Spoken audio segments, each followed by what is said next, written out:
नमस्कार, मी अलका सावंत बोलते. अलकाची रेसिपीमध्ये तुमचं स्वागत आहे. आज आपण करणार आहे लाह्यांची फोडणीची लाह्या. हे बघून घ्या. ह्याची लाह्या आहेत ना, ज्वारीच्या लाह्या आहेत.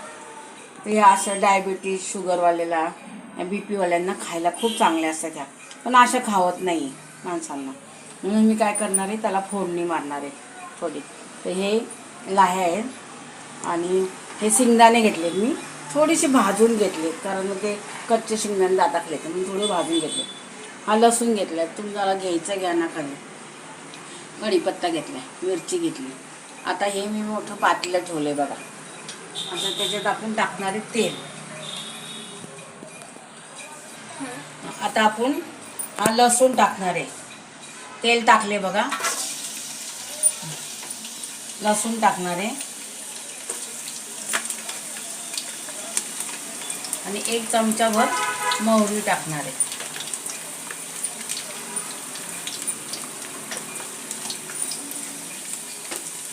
त्याच्यानंतर आपण ह्या मिरच्या टाकणार आहे.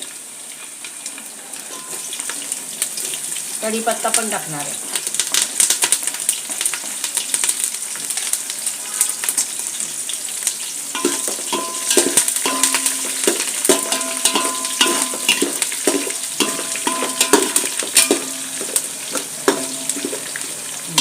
थोडंसं लाल होऊ द्या. मग आपण त्याच्यात थोडी हळद टाकणार आहे, थोडासा कलर यावं टाकण्यासाठी. आपले कुरकुरीत झाल्यात मिरच्या, कढीपत्ता, लसूण पण लाल लाल झालाय. असं झाला पाहिजे म्हणजे नरम नाही राहत. आता आपण त्याच्यात टाकणार 1 चमचा हळद, थोडीशी 1 चमचा तांबडं तिखट आणि मग आपण टाकणार आहे शेंगदाणे.